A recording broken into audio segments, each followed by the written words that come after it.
সবাই নেইমারকে দেখে একজন সুপারস্টার হিসেবে, কিন্তু এই হাসির পেছনে লুকিয়ে আছে এক কষ্টের গল্প।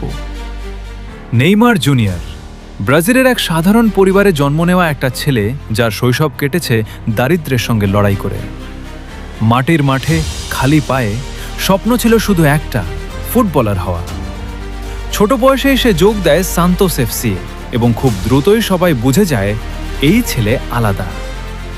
2011 সালে এক ম্যাচে পুরো ডিফেন্স কাটিয়ে সে এমন একটা গোল করে যা পুরো পৃথিবীকে তাক লাগিয়ে দেয়। তারপর শুরু হয় বড় মঞ্চের গল্প। এফসি বার্সেলোনায় গিয়ে খ্যাতি, ট্রফি সবকিছুই পায়, কিন্তু সাথে আসে সমালোচনা, চাপ আর হাজারো প্রত্যাশা। 2014 ফিফা ওয়ার্ল্ড কাপ, পুরো ব্রাজিল তাকিয়েছিল তার দিকে, কিন্তু হঠাৎ এক ইনজুরি এবং স্বপ্নটা থেমে যায় মাঝপথে। সেই কান্না আজও ভুলতে পারেনি কেউ। কিন্তু নেইমার হার মানেনি। 2017 সালে ফুটবল ইতিহাসের সবচেয়ে অবিশ্বাস্য কামব্যাক।